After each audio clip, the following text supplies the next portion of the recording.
que a paz de Jesus, que já nos envolve a todos, possa nos manter tranquilos, serenos, calmos, focados, cada um de nós, nos objetivos aqui nos propomos.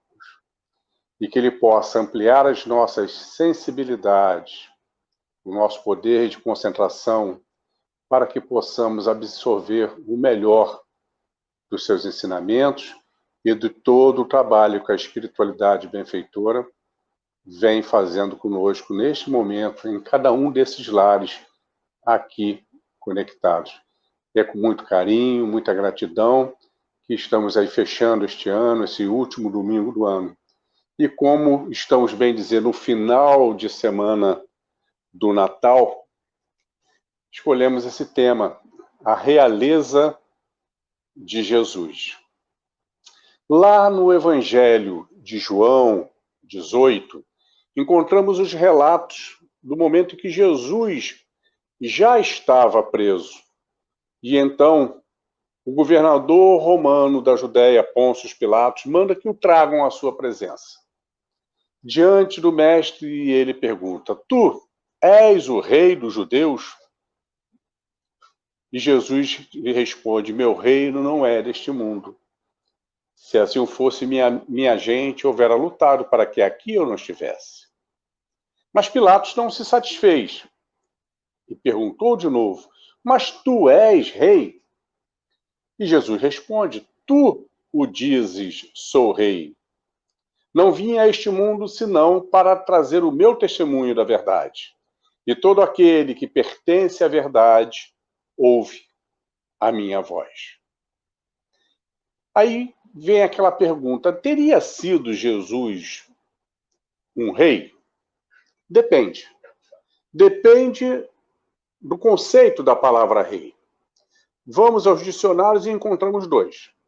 O primeiro diz reis, monarcas que comandam uma faixa territorial, impondo-lhe ali as suas leis e os seus exércitos. Esse tipo de rei, certamente Jesus não foi. Mas era esse tipo de rei que Pilatos havia perguntado a ele se ele era.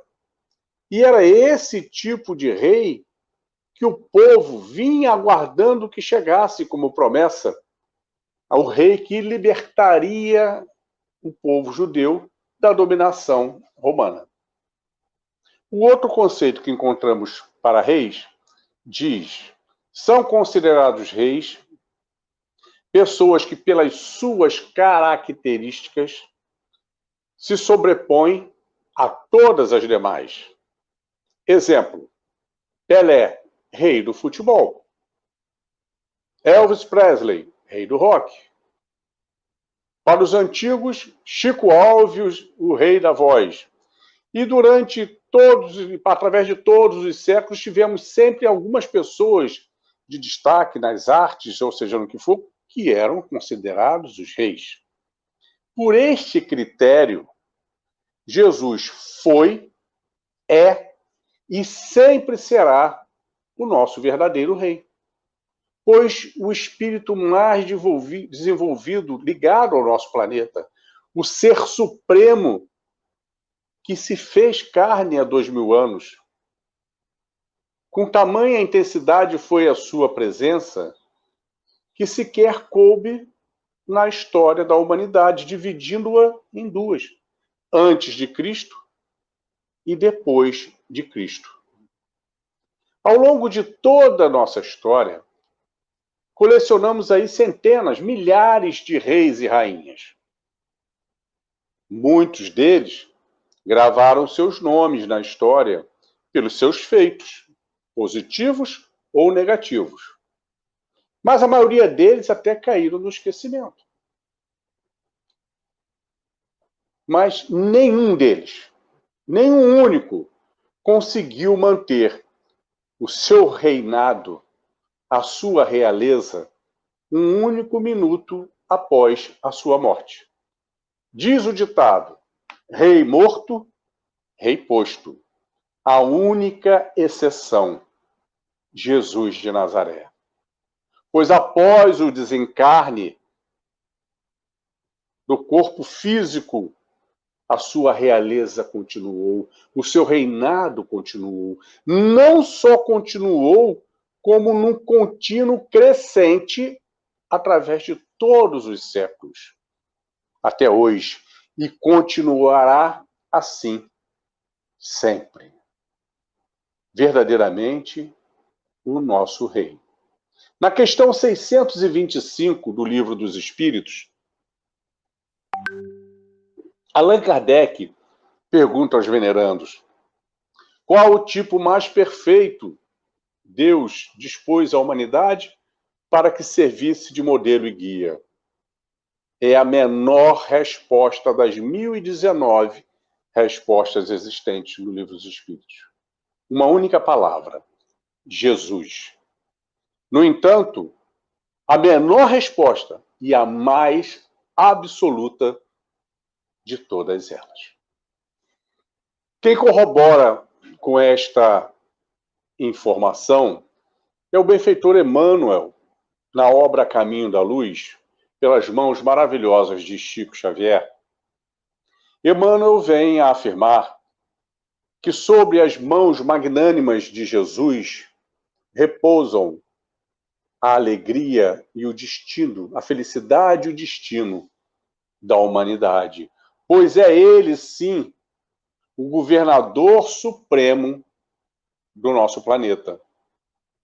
Mas não um governador há 2000 anos, e sim há 4 bilhões e meio de anos, data estimada da criação do nosso planeta. Isto porque ele, Jesus, já era um espírito puro, um espírito supremo, quando da criação do planeta.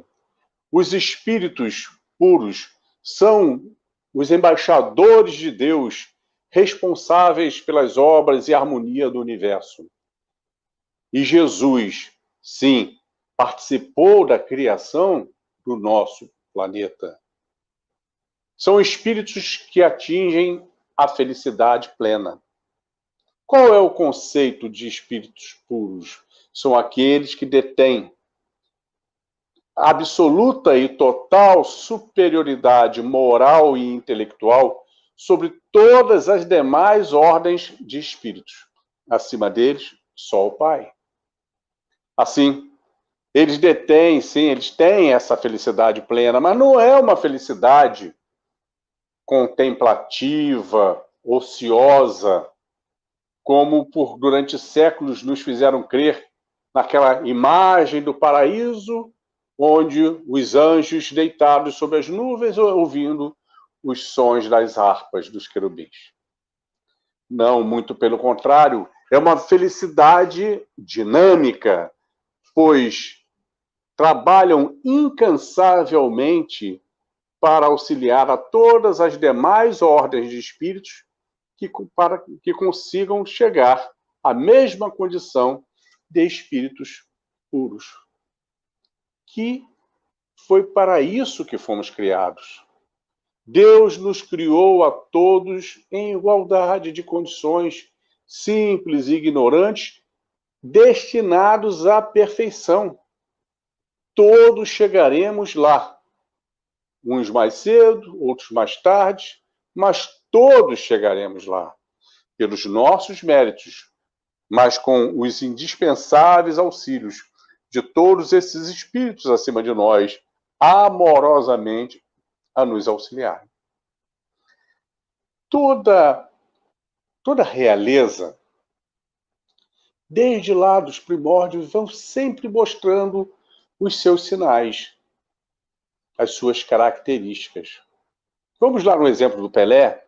Pelé, enquanto menino, ali já brincando, demonstrava algo de diferente, a sua habilidade, a sua inteligência muscular.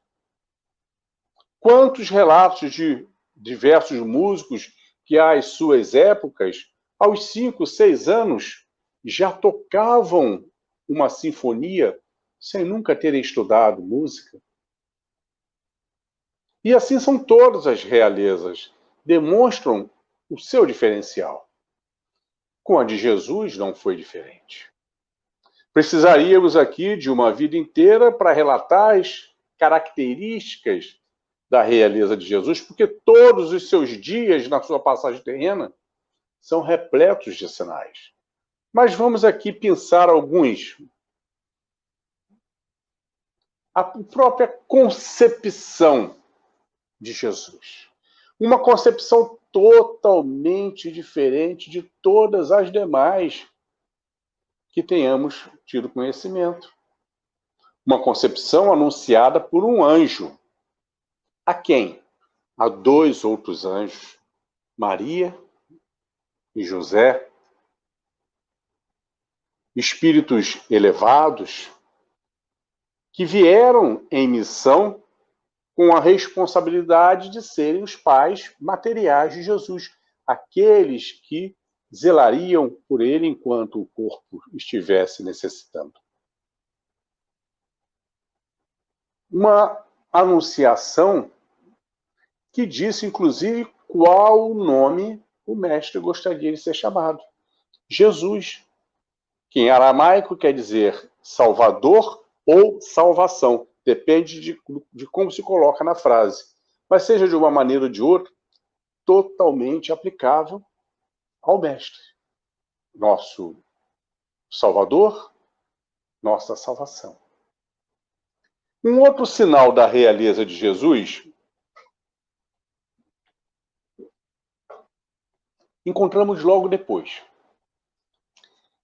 O ser mais supremo que se fez carne no nosso planeta escolheu como local de nascimento a palha humilde de uma manjedoura, um estábulo, cercado de princípios espirituais, animais domésticos.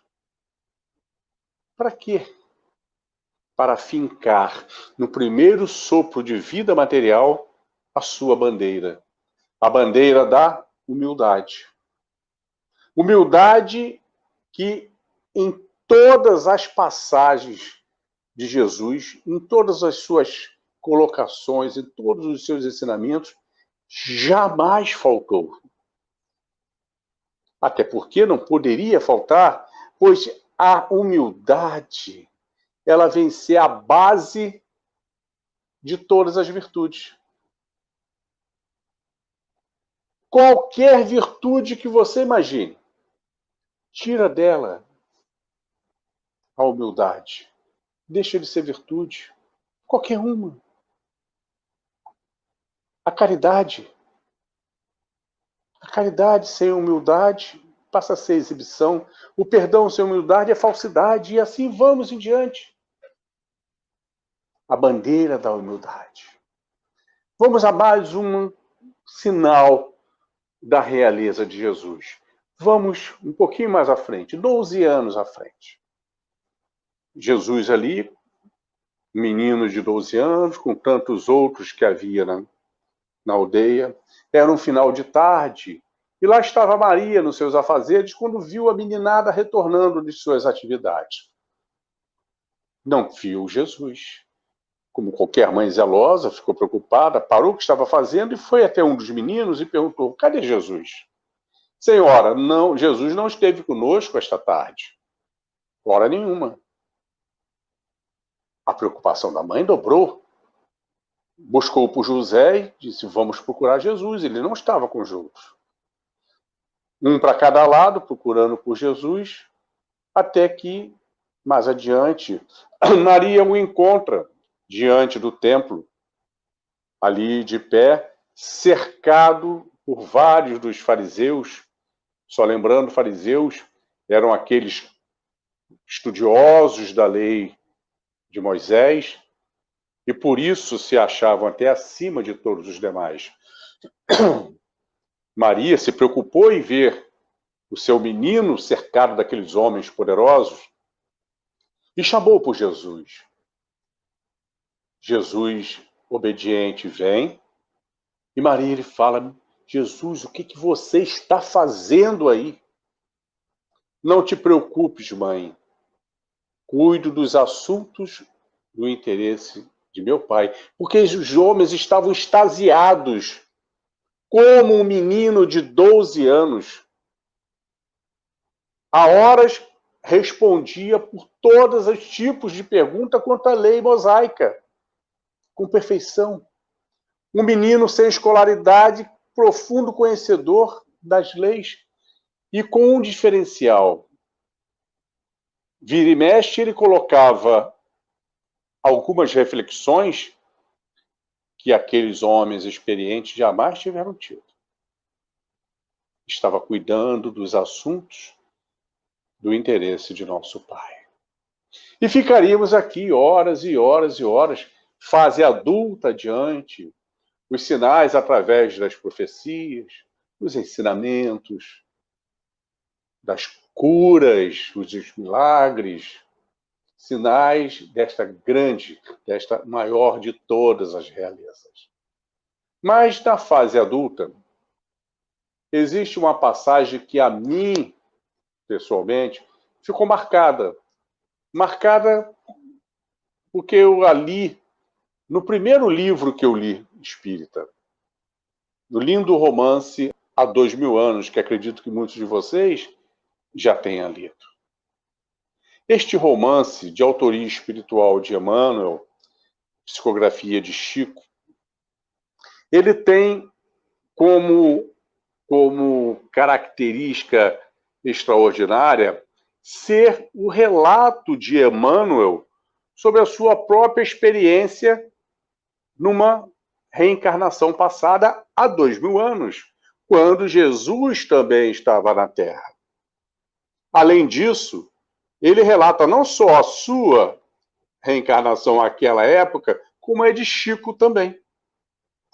Emmanuel, na figura de um poderoso, riquíssimo e orgulhoso senador romano, Públio Lentulus.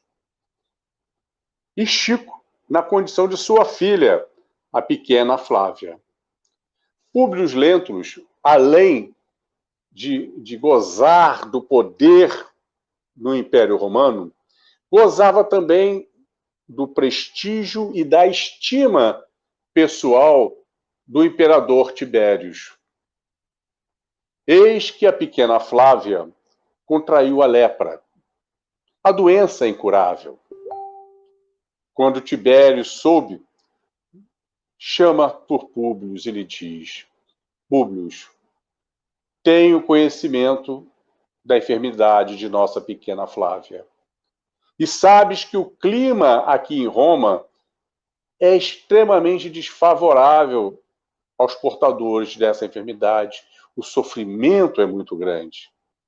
Por isso, estou te designando alto cargo na Judéia, para que possa se transferir com a sua família para lá, de forma honrosa a um senador. E lá, a Flávia terá os seus sofrimentos minimizados. Públio, como pai amoroso, aceita e agradece. Então se transfere para a Judéia, para uma bela morada digna de um senador romano, com todo o serviçal à sua disposição, com tudo que ele tinha direito em Roma. Foi para lá ele, a pequena Flávia, a sua esposa Lívia e o pequeno Marcos, recém-nascido. Lívia era uma mulher extraordinária, maravilhosa. Esta mulher que, de tanta bondade, de tanta simplicidade, rapidamente conquistou, além da obediência que o serviçal lhe tinha por obrigação, ela conquistou a admiração, o respeito daquele serviçal. Destacadamente da serva Ana, que tornou-se até uma amiga, uma irmã para Lívia. Ana, nos seus momentos de folga, ela sempre ia ouvir o Nazareno que pregava o amor. O Nazareno que trazia tantos ensinamentos. E os levava e relatava para Lívia, que se encantava com aquelas palavras, com aqueles ensinamentos. Até que Ana começou a relatar para Lívia quanto aos milagres das curas. O Nazareno curara cegos, aleijados, doentes de toda ordem, leprosos. E diante desta informação, a mãe sofrida pensou imediatamente na cura de sua filha, natural, e foi pedir a Públio que mandasse trazer o Nazareno para que ele pudesse curar a pequena Flávia. E Públio foi categórico, imediato, dizer: não creio nessas coisas e jamais permitirei que o Nazareno ponha seus pés aqui, em minha morada. Assunto encerrado. E naquela época, a voz do marido era ponto final, ainda mais o marido senador. No entanto, ao longo das semanas, a pequena Flávia foi piorando, ao ponto de que não saía mais da cama. O sofrimento era terrível. E Lívia percebia que ela não teria mais tanto tempo assim pela frente. Fez nova investida ao esposo Públio: pelo amor que tendes a mim e a Flávia, mande vir o Nazareno. Nós não temos mais tanto tempo pela frente. Ela sofre 24 horas por dia. Mande vir, nós precisamos pelo menos tentar. Públio, tocado no sentimento, ele verdadeiramente amava muito a Lívia e a sua filha, diz: com uma condição.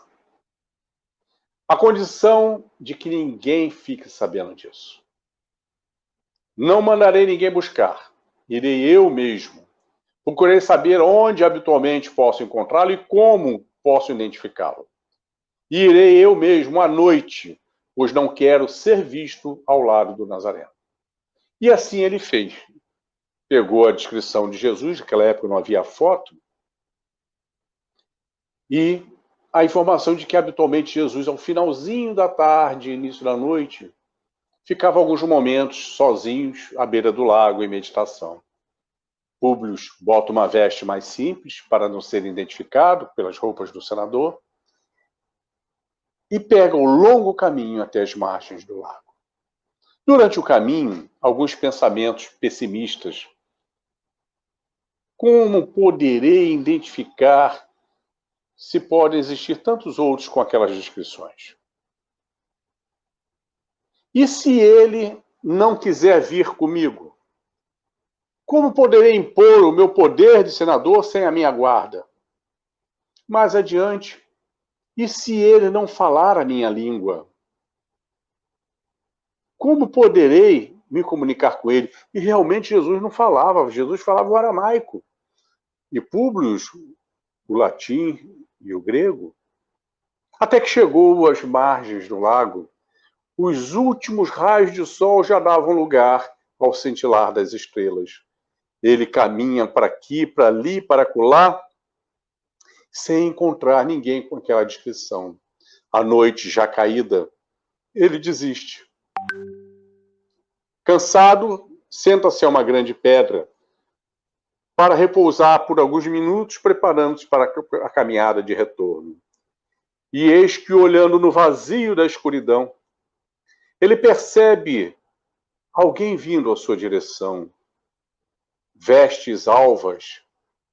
À medida que se aproximava, os olhos percebiam mais detalhes, um andar suave, elegante, sereno. Um pouco mais próximo, identificou os longos cabelos castanhos dourados em conformidade com a barba, rigorosamente partidos ao meio. E quando o que era uma característica dos nazarenos, os cabelos repartidos ao meio.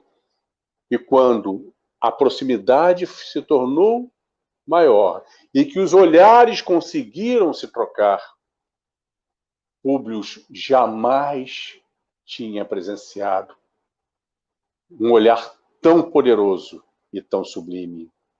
A voz lhe embarga, seus joelhos se dobram diante do Mestre. E ele chora compulsivamente, como nunca houvera chorado em sua vida. Pois a família Lentulus era uma família tradicional de políticos nobres, e os meninos, desde pequenos, eram educados para a nobreza, e um homem nobre e orgulhoso não chora, e Públio chorava. Com a voz embargada, sem conseguir falar nada. Jesus chega até ele e toca-lhe a fronte.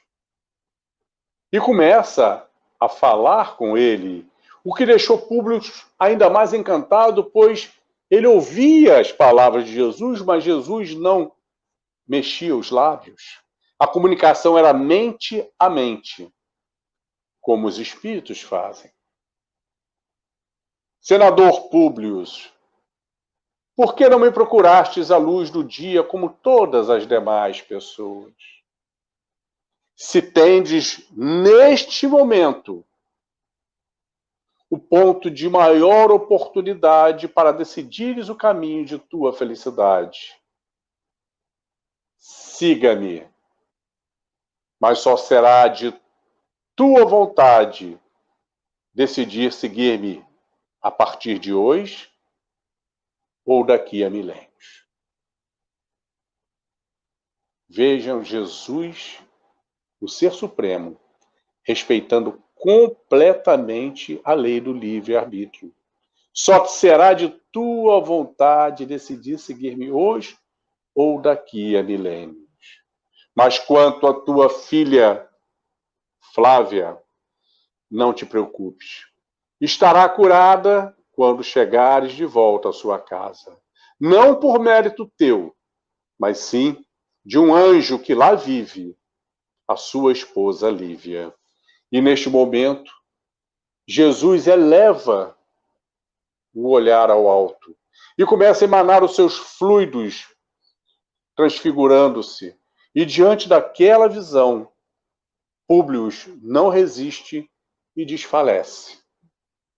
Despertando um par de horas depois, em torno das 21 horas, deitado ali à relva, desperta como quando a gente desperta de um sono muito profundo, daqueles que a gente abre os olhos e diz: que dia é hoje, onde é que eu estou, o que eu estava fazendo, o que eu tenho por fazer, e lentamente a gente vai voltando ao raciocínio. Foi assim que ele despertou e começou lentamente a lembrar toda aquela passagem. E concluiu: estava exausto, dormi e sonhei. Levantou-se e pegou o rumo de casa. Ao chegar em casa, no entanto, encontrou Lívia, não se contendo de felicidade. Públio, o Nazareno esteve aqui, ele curou a nossa Flávia e a Flávia corria de um lado para o outro. Ela que há semanas não saía mais da cama. O Nazareno esteve aqui? Você viu? Não, eu não vi. Mas Flávia me contou que estava sofrendo com muita dor, agonizando, e percebeu uma mão repousar sobre o seu peito por alguns segundos. E quando esta mão se retira, leva com ela toda a enfermidade, todo o sofrimento. Ele olha para Flávia e das feridas haviam leves manchas em processo de cicatrização. E mesmo assim, Públio Lentulus não acreditou ter sido Jesus de Nazaré, o Salvador. Algo sempre de especial, muito especial, principalmente quando temos a abertura da fé. Voltando à infância de Jesus, o irmão X, também conhecido como Humberto de Campos, na obra Contos e Pontos, vem nos relatar que naquela época, 2000 anos e região, havia uma tradição, por que não dizer um rito, em que, quando as crianças nasciam, dias depois, os pais levavam a criança ao templo, entregavam ao sacerdote para que ele viesse a apresentar a Deus e abençoá-lo em nome de Deus. Maria e José fizeram o que mandava a tradição e levaram. Aliás, rito esse, tradição essa, que muitos dos nossos co-irmãs, as igrejas evangélicas, ainda fazem esse tipo de tradição. Eu, pessoalmente, presenciei da minha sobrinha, minha irmã evangélica, e nos convidou para ir à apresentação da minha sobrinha a Deus. Eu e minha amada Alice fomos respeitosamente, pois respeitamos todas as religiões. E foi exatamente isso, o pastor apresentou a Deus e depois abençoou a menina. Mas Maria e José assim fizeram. Chegaram ao templo e estavam lá no interior do templo os sacerdotes de pé conversando. Dentre eles, um dos mais idosos, Simeão. Simeão era um homem boníssimo e de uma sensibilidade mediúnica fantástica. Ele estava de costas para a porta do templo quando Maria e José adentraram, carregando o menino. Ele sente aquela presença, vira-se imediatamente e vê a mulher trazendo em seus braços o menino Luz. Deixa os outros conversando e vai objetivamente caminhando em direção a Maria e José. E quando chega a ela estende os braços, entregando o menino a Simeão, que lhe aconchega com todo carinho. Dá alguns passos de distanciamento a Maria e José e começa a travar com a criança um diálogo, ou melhor, um monólogo de desabafo, pois ele tinha total consciência do que estava em seus braços. Ó divino infante, finalmente tu chegastes como prometido, viestes para implantar o reino de Deus entre nós. Mas não compreendo, pequeno Senhor. Vejo a sensibilidade de Simeão. Ele não conhecia a criança. Mas não entendo, pequeno Senhor. Por que escolhestes a palha humilde para teu nascimento, onde ali ninguém há com poder que possa por ti lutar? Por que não escolhestes a casa dos Césares, para já junto ao poder, como fez Moisés, que se aproximou da casa de Faraó, pudesse imediatamente lutar por este povo tão sofrido? Por que não escolhestes então a casa dos magistrados, onde aprenderia todas as letras, a escrever novas leis mais justas ao nosso povo? Como poderás da palha humilde desenvolver a oratória que supere os maiores oradores de Roma e de Atenas? Como, Senhor? Neste momento, a criança se aconchega mais, sorri e bate com a mãozinha no peito de Simeão.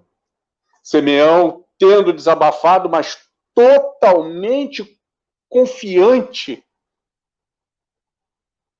no Messias, que era chegada a hora realmente do Messias, volta em plena alegria para Maria. Lhe entrega a criança e diz: não há o que ser apresentado, pois ele é a apresentação. Não há o que ser abençoado, pois ele é a bênção. Maria e José tomam rumo de casa. Passado algum tempo, Simeão desencarna. E ao chegar à pátria espiritual, é recebido por um emissário de Jesus que lhe diz: o mestre manda-lhe dizer que hora nenhuma lhe deixou sem respostas às suas indagações no templo. Pois quando batia com uma mãozinha em seu peito lhe respondia que o reino de Deus será implantado através dos corações dos homens. O verdadeiro sinal da realeza de Jesus. Aí vem a pergunta que não quer calar. Sem a certeza de Simeão, como pôde Públio Lentulus recusar aquele convite de Jesus? Siga-me, mas só é de tua vontade decidir seguir-me hoje ou daqui a milênios. Por que ele não seguiu? Pelo orgulho, pela vaidade, pelo egoísmo, pela ganância, por todos aqueles sentimentos antagônicos ao amor que ainda estavam muito fortes dentro dele. O que levavam a pouca fé, se comparada à de Simeão. Mas a pergunta que não quer calar não é essa. E quanto a nós, que há 20 séculos temos recebido o mesmo convite de seguir a Jesus? Por que motivos ainda não seguimos em plenitude? Pelos mesmos motivos. Porque ainda existem dentro de nós as duas famílias antagônicas de sentimentos. A família ódio, orgulho, vaidade, egoísmo, e assim vai. E a família amor. Amor, caridade, perdão, benevolência, indulgência, e assim vai. Temos as duas dentro de nós. E qual será aquela que será sempre mais forte? Aquela que nós melhor alimentarmos. E o alimento é a nossa atenção, é a nossa valorização. À medida que nós vamos dando mais e mais atenção e valorização à família amor, de fome, de inanição, vamos liquidando com a família do orgulho, do ódio. E assim vai. Nesta encarnação, em especial, nós estamos tendo a nossa grande oportunidade. Pois este contato com a doutrina espírita, a doutrina esclarecedora, que não deixa nenhuma pergunta sem resposta, para que possamos transformar aquela fé milenar que tínhamos, mas uma fé cega, dogmática, numa fé esclarecida, uma fé raciocinada, fortalecendo a fé que já trazíamos. E através desses esclarecimentos é que fortalecemos. Mas de nada nos adiantará os esclarecimentos como ornamentos numa veste de cristão, se não vivenciarmos os ensinamentos do Mestre, colocando em exercício a lei de amor.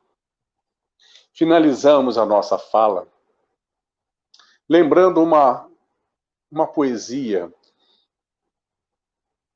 que faz parte do livro Parnásio de Além Túmulo. Parnásio, palavra que quer dizer reunião de poetas. E foi uma grande tacada da espiritualidade em fazer com que este livro tenha sido o primeiro a ser editado por Chico, publicado de psicografias de Chico, porque ali existiam, na primeira edição, 96 poesias de 14 poetas brasileiros e portugueses, famosos, mas que já haviam desencarnado.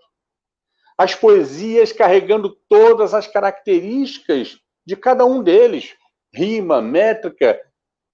Quem conhecia da coisa, quando analisava, via de autoria verdadeiramente dele. Levado à Academia Brasileira de Letras, para que os imortais analisassem, a conclusão foi a seguinte: Ou nós vamos admitir que os mortos continuam vivos e produzindo, devido à perfeição das poesias, ou temos que entregar pelo menos 10 cadeiras da academia a esse mineirinho que só tem o primário, mas é então um gênio da literatura. E pensamos uma da poetisa Alta de Souza, cujo título é O Senhor Vem. E diz assim: e eis que ele chega sempre de mansinho, haja sol, chuva ou tempestade, veste o manto do amor e da verdade e percorre o silêncio do caminho. Vem, Senhor, ao nosso amargoso torvelinho, traz às sombras da vida a claridade, e teus próprios sofrimentos pela impiedade são as bênçãos de luz de seu carinho. Como o sol que dá a vida sem alarde, vem, Senhor, que nunca chega tarde e protege a miséria mais sombria. Ele chega e o amor se perpetua, e é por isso que o homem continua ressurgindo das trevas a cada dia. Alta de Souza, por Chico Xavier. Ressurgir das trevas a cada dia. É esse o nosso objetivo a partir de todas as manhãs, quando abrimos nossos olhos. Abrir os olhos, elevar o pensamento ao alto, agradecendo por mais oportunidade. E em si, abrir a nossa alma para as coisas boas. Para que ao final de cada dia, ao fazer o repasse de todo dia, como nos ensinou Santo Agostinho, termos a alegria de poder dizer: caminhei mais um passo em direção a Jesus, cumprindo o que o apóstolo Paulo pôs em sua carta, para que um dia possamos atingir a felicidade plena de estar face a face com Jesus. Mais uma vez, muito obrigado a todos por permitir que entremos em seus lares, recebam um beijãozão no coração da alma e que tenhamos um excelente ano pela frente.